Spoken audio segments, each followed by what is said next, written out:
श्री परमात्मने नमः। श्री रामचरितमानस अध्याय किष्किंधा कांड पेज 629 आगे।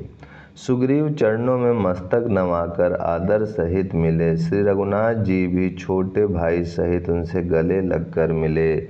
सुग्रीव मन में इस प्रकार सोच रहे हैं कि हे विधाता, क्यों ये मुझसे प्रीति करेंगे।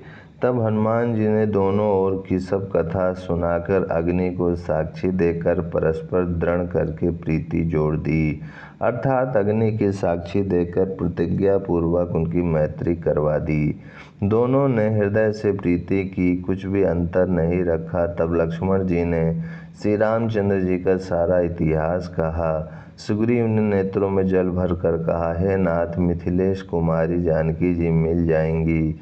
मैं एक बार यहाँ मंत्रियों के साथ बैठा हुआ कुछ विचार कर रहा था, तब मैंने पराये शत्रु के वश में पड़ी बहुत विलाप करती हुई सीता जी को आकाश मार्ग से जाते देखा था। हमें देखकर उन्होंने राम राम हाँ राम पुकार कर वस्त्र गिरा दिया था। श्री राम जी ने उसे मांगा, तब सुग्रीव ने तुरंत ही दे दिया। वस्त्र को हृदय से लगाकर श्री राम जी ने बहुत ही सोच किया। सुग्रीव ने कहा, हे रघुवीर, सुनिए, सोच छोड़ दीजिए और मन में धीरज लाइए। मैं सब प्रकार से आपकी सेवा करूंगा, जिस उपाय से जानकी जी आकर आपको मिलें। कृपा के समुद्र और बल की सीमा श्री राम जी सखा सुग्रीव के वचन सुनकर हर्षित हुए और बोले, हे सुग्रीव, मुझे बताओ, तुम वन में किस कारण रहते हो। सुग्रीव ने कहा, हे नाथ, बाली और मैं दो भाई हैं। हम दोनों में ऐसी प्रीति थी कि वर्णन नहीं की जा सकती। हे प्रभु, मैं दानव का एक पुत्र था, उसका नाम मायावी था। एक बार वह हमारे गांव में आया। उसने आधी रात को नगर के फाटक पर आकर पुकारा, ललकारा। बाली शत्रु के बल ललकार को सह नहीं सका, वह दौड़ा। उसे देखकर मायावी भागा। मैं भी भाई के संग लगा चला गया। वह मायावी एक पर्वत की गुफा में जा घुसा। तब बाली ने मुझे समझा कर कहा, तुम एक पखवाड़े 15 दिन तक मेरी बाट देखना। यदि मैं उतने दिनों में ना आऊं तो जान लेना कि मैं मारा गया। हे खरारी, मैं वहाँ महीने भर तक रहा। वहाँ उस गुफा में से रक्त की बड़ी भारी धारा निकली। तब मैंने समझा कि उसने बाली को मार डाला, अब आकर मुझे मारेगा। इसीलिए मैं वहाँ गुफा के द्वार पर एक सीला लगाकर भाग आया। मंत्रियों ने नगर को बिना स्वामी राजा का देखा तो मुझको जबरदस्ती राज दे दिया। बाली उसे मारकर घर आ गया। मुझे राज सिंहासन पर देखकर उसने जी में भेद बढ़ाया, बहुत ही विरोध माना। उसने समझा कि यह राज्य के लोभ से ही गुफा के द्वार पर शीला दे आया था, जिससे मैं बाहर ना निकल सकूं, और यहाँ आकर राजा बन बैठा। उसने मुझे शत्रु के समान बहुत अधिक मारा और मेरा सर्वस्व तथा मेरी स्त्री को भी छीन लिया। हे कृपालु रघुवीर, मैं उसके भय से समस्त लोकों में बेहाल होकर फिरता रहा। वह शाप के कारण यहाँ नहीं आता, तो भी मैं मन में भयभीत रहता हूँ। सेवक का दुख सुनकर दीनों पर दया करने वाले श्री रघुनाथ जी की दोनों विशाल भुजाएं भड़क उठीं। उन्होंने कहा, हे सुग्रीव, सुनो, मैं एक ही बाण से बाली को मार डालूंगा। ब्रह्मा और रुद्र की शरण में जाने पर भी उसके प्राण ना बचेंगे। जो लोग मित्र के दुख से दुखी नहीं होते, उन्हें देखने से ही बड़ा पाप लगता है। अपने पर्वत के समान दुख को धूल के समान और मित्र के धूल के समान दुख को सुमेरु बड़े भारी पर्वत के समान जाने। जिन्हें स्वभाव से ही ऐसी बुद्धि प्राप्त नहीं है, वे मूर्ख हट करके क्यों किसी से मित्रता करते हैं। मित्रता का धर्म है कि वह मित्र को बुरे मार्ग से रोककर अच्छे मार्ग पर चलावे, उसके गुण प्रकट करे और अवगुणों को छिपावे।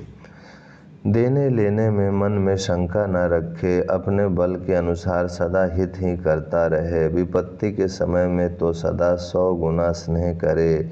वेद कहते हैं कि संत श्रेष्ठ मित्र के गुण लक्षण ये हैं, जो सामने तो बना बनाकर कोमल वचन कहता है और पीठ पीछे बुराई करता है तथा मन में कुटिलता रखता है। हे भाई, इस तरह जिसका मन सांप की चाल के समान टेढ़ा है, ऐसे कुमित्र को तो त्यागने में ही भलाई है।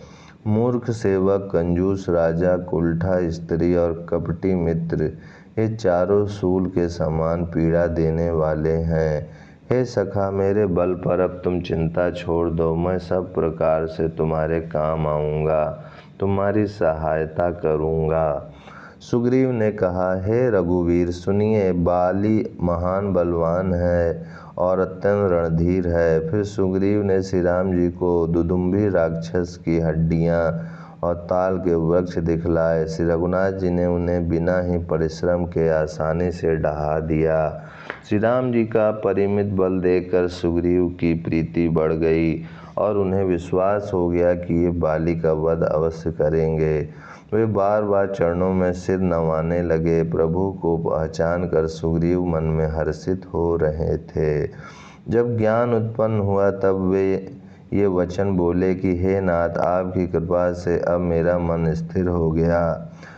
सुख संपत्ति, परिवार और बड़ाई बड़प्पन सबको त्याग कर मैं आपकी सेवा ही करूँगा, क्योंकि आपके चरणों की आराधना करने वाले संत कहते हैं कि ये सब सुख संपत्ति आदि राम भक्ति के विरोधी हैं। जगत में जितने भी शत्रु मित्र और सुख दुख आदि द्वंद्व हैं, सब के सब माया रचित हैं, परमार्थता वास्तव में नहीं है। हे राम जी, बाली तो मेरा परम हितकारी है, जिसकी कृपा से शोक का नाश करने वाले आप मुझे मिले और जिसके साथ अब स्वप्न में भी लड़ाई हो तो जागने पर उससे समझकर मन में संकोच होगा कि स्वप्न में भी मैं उससे क्यों लड़ा। हे प्रभु, अब तो इस प्रकार कृपा कीजिए कि सब छोड़कर दिन रात मैं आपका भजन ही करूं। सुग्रीव की वैराग युक्त वाणी सुनकर उसके क्षणिक वैराग को देखकर हाथ में धनुष धारण करने वाले श्री राम जी मुस्कुराकर बोले, तुमने जो कुछ कहा है वह सभी सत्य है, परंतु हे सखा, मेरा वचन मिथ्या नहीं होता। अर्थात बाली मारा जाएगा और तुम्हें राज्य मिलेगा।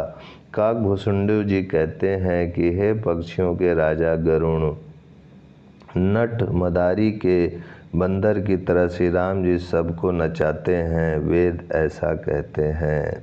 ओम शांति शांति शांति।